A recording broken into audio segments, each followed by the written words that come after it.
Okay, back with some one-liners here, guys. We got a few more to go through. This is one that I use. I don't use this as much, but this has certain situations where it really fits in. So this is when I'm kind of going back and forth with the seller. I know that he wants to sell the property. I can't get him down to the price that I want, and then I use the old Jerry Maguire and I say, "Help me help you. I want to help you, so you have to let me help you."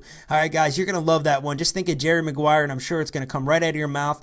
Don't be scared to say this stuff, guys. Don't be scared to say this stuff. I really want you to practice. I really want you to get comfortable with these one-liners. Here's another one. I'm going to need a ballpark price to see if we're on the same page. So that's when someone won't give you a price. There's a lot of times that these guys will call and they'll say, "Listen, you give me a price." And I'm going to say, "Listen, I'm not going to hold you to it. Just give me a ballpark so then I can tell you whether or not we can buy the house. If we're in the same ballpark, I'll do my due diligence and I'll get you an offer. But if you come in and telling me that you don't even know what your house is worth, then how are you going to be able to accept an offer from me?"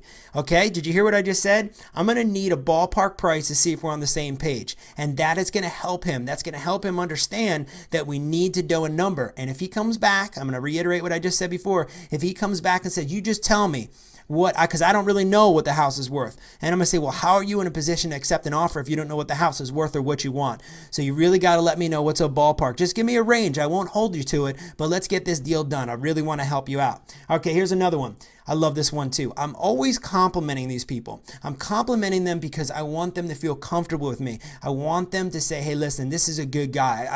I felt like the guy was real." Guys, you have to be real in this business. This is just conversations. It's like making friends. If you can tell when someone's fake, you can tell when you meet somebody if they're interested in what it is that you're saying by the way that they look at you and the way that they talk to you.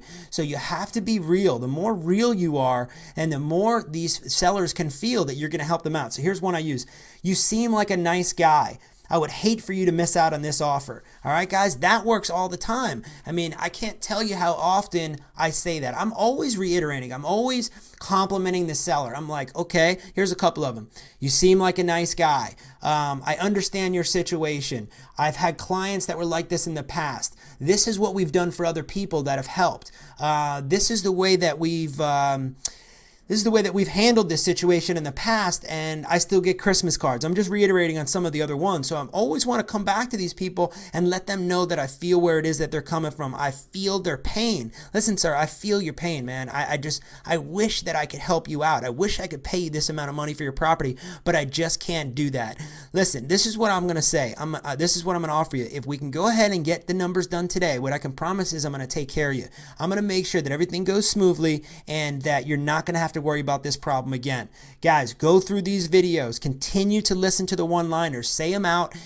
Practice them in the mirror. Get on the phone. Make mistakes. This is what it's all about. You can't expect to go from 0 to 60 in 1 minute. You got to go from 0 to 5 to 10 to 15 to 20 miles an hour. So don't worry if this stuff is not coming out of your mouth as smooth as it should. I mean, listen to the way I'm talking. I mess up all the time on my words. I'm not reading off a script. This is all coming from my head. And the reason why it's coming from my head is because I've educated myself. I've gone through it tons and tons and tons of times.